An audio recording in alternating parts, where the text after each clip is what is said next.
It's a pleasure to be here. Thank you so much, Doctor, for inviting me to be here. I don't come to Sharjah very often, so when I do, it's always a pleasure to drive through the beautiful Corniche and see how everyone and how it's developing so fast.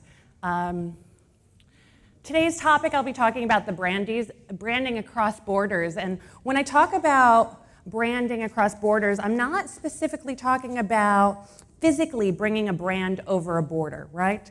I'm actually talking about emotionally bringing the brand into the people of different cultures and different regions and into their lives. And today we're going to go over a couple of pointers. I'll be able to help you with your KPIs a little bit, but hopefully you'll be able to walk away from this topic and learn a few things that you haven't thought of before. And I know the day is full of valuable knowledge giving you information about how you can brand your product or services and how you think about branding. Well, today I manage a territory of 80 countries in the emerging markets. I'm the head of marketing of a software company called Quest Software, and I manage the marketing for the Middle East, Turkey, Africa, and Eastern Europe. So in that's 80 countries and 7 different languages. And those markets are so diverse. What I go through to decide on my marketing campaigns is quite a huge array of information. So I want to share that with you and set a strong foundation of how you can incorporate going into a new market for your brand or product. So just from a round of hands, who's interested in doing business outside of the UAE and other new territories, markets, regions? Right, okay, so we got a nice percentage of people here in the room that are interested in going into new markets. And in those markets, you're gonna have to consider a number of things. So what do you do and how do you do it?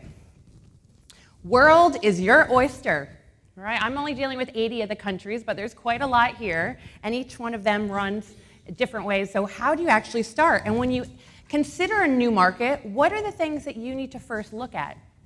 The first thing, you need to go where your customers are going. So if you have a product or service, you want to make sure that you are going to target that demographic that's going to buy your product or service and not go to somewhere that's not going to actually utilize that, right? So once you consider this and you find your customers, what's next? Once you find them, there's a number of questions that may sound a little familiar. We've talked about it earlier today in a number of topics, but what are the customers looking for, right? The who, what's, where, when, why. Where will you get in front of these customers?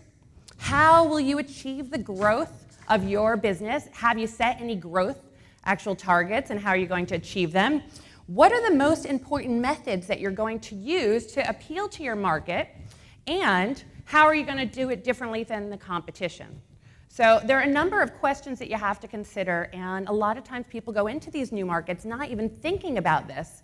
So take a thought, this is just the beginning, because this is where the research actually begins, right?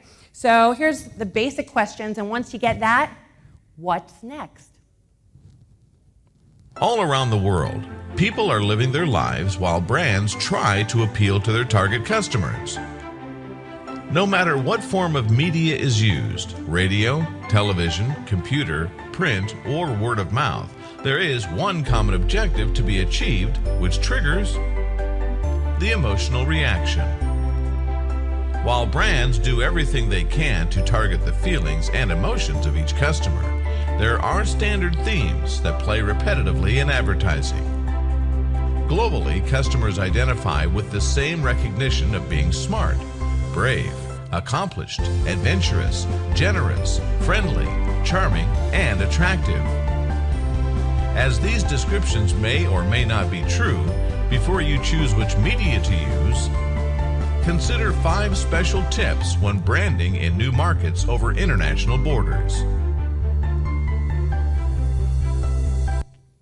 So that's why I'm here, right, to give you 5 tips. And I think a number of presenters have used the number 5 because it's easy to understand, be receptive to, and actually reiterate later on in the day. So I'm going to ask you later at the end of my presentation if you actually remember the 5 tips I give you.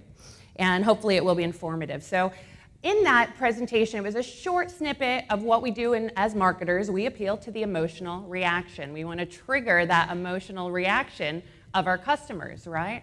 And you saw a couple of words that are adjectives that are used pretty frequently with brands. So if you could eat something that would make you more attractive, who would eat it? Probably a large portion of the room. I see lots of hands going up. You'd probably eat it if you could be more attractive, right? Everyone wants to be more attractive. If you can go somewhere and be more adventurous, right? A large portion of people would probably be very interested in this. So those themes and those adjectives are very universal. Doesn't matter where you live in the world.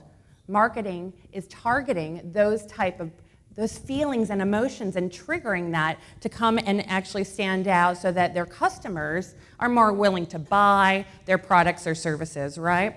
So I'm going to come back to there, but I just want you to have an idea of that emotional discovery across the cultures is going to be a theme, right? And that's essentially what you guys are looking at as marketers when you go into these different markets. So how are you going to get it?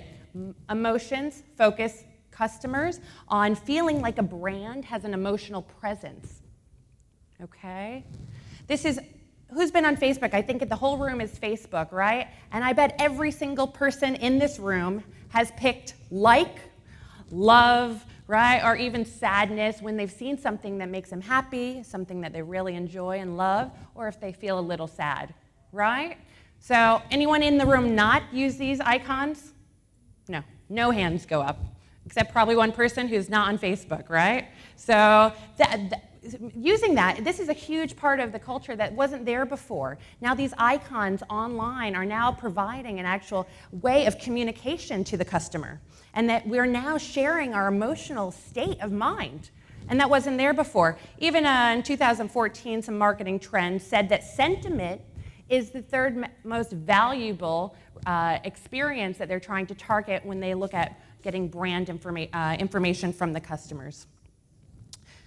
Now, how can you do it? You can create some kind of survey that drives an emotional response from your customers.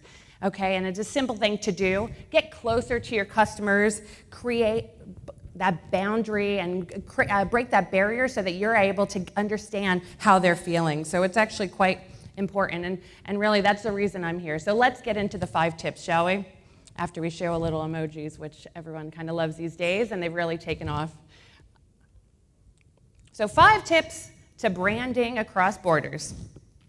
Here we go, we're at the world again, right?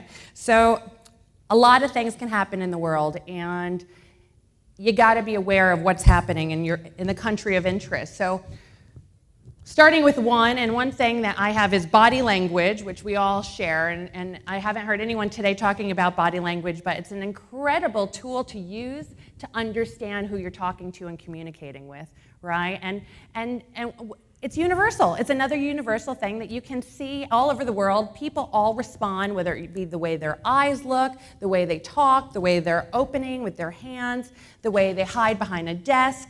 Maybe they don't even look you in the eyes. So I'm going to use my body language is just my hands today as I announce the number 1. The first tip is global markets vary.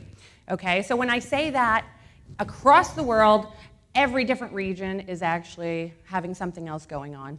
You know, and there's 2 points to this when you consider what do your customers want and how do they want it. Okay? And when you're considering those 2 points, you have to think about where are you going. So for my company, I currently have these 80 countries, and it's inevitable. I can't market my product the same in every one of these territories. It's impossible. So when there's a war, like in Yemen, I'm not going to spend my marketing dollars there because it's not going to show a good ROI, so that return on investment for me. So it's something that you have to consider, and it's constantly something that comes up. So I have one product that is about data protection. It's about targeting customers with a lot of rapid data that's growing rapidly. And how do I do that is I target people who are technology savvy. So, in a region like Africa, we're going to get to that in a second, but I'm not going to target farmers for my products, right? So you see that there's a dynamic of where are you going to find your customers and how are you going to communicate to them. And finding the solution that provides a need for the customer is going to be key. And methods to reach those customers are going to vary drastically. So let's put aside current events. Once you get to understand what your customers want and how you're going to give it to them, your customers will want to talk to you because they'll believe that you actually can solve their problems, right?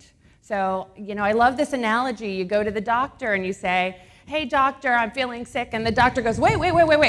I got this drug, and I got this drug, and I have this drug, and take this drug. And you're going, whoa. I didn't even tell you my problem yet, right? And a lot of people in sales tend to have that behavior of, I got this product. You got to hear about this product and that product. But they haven't really talked about what is it that they are solving for that customer. And unless they ask the right questions, they're missing it.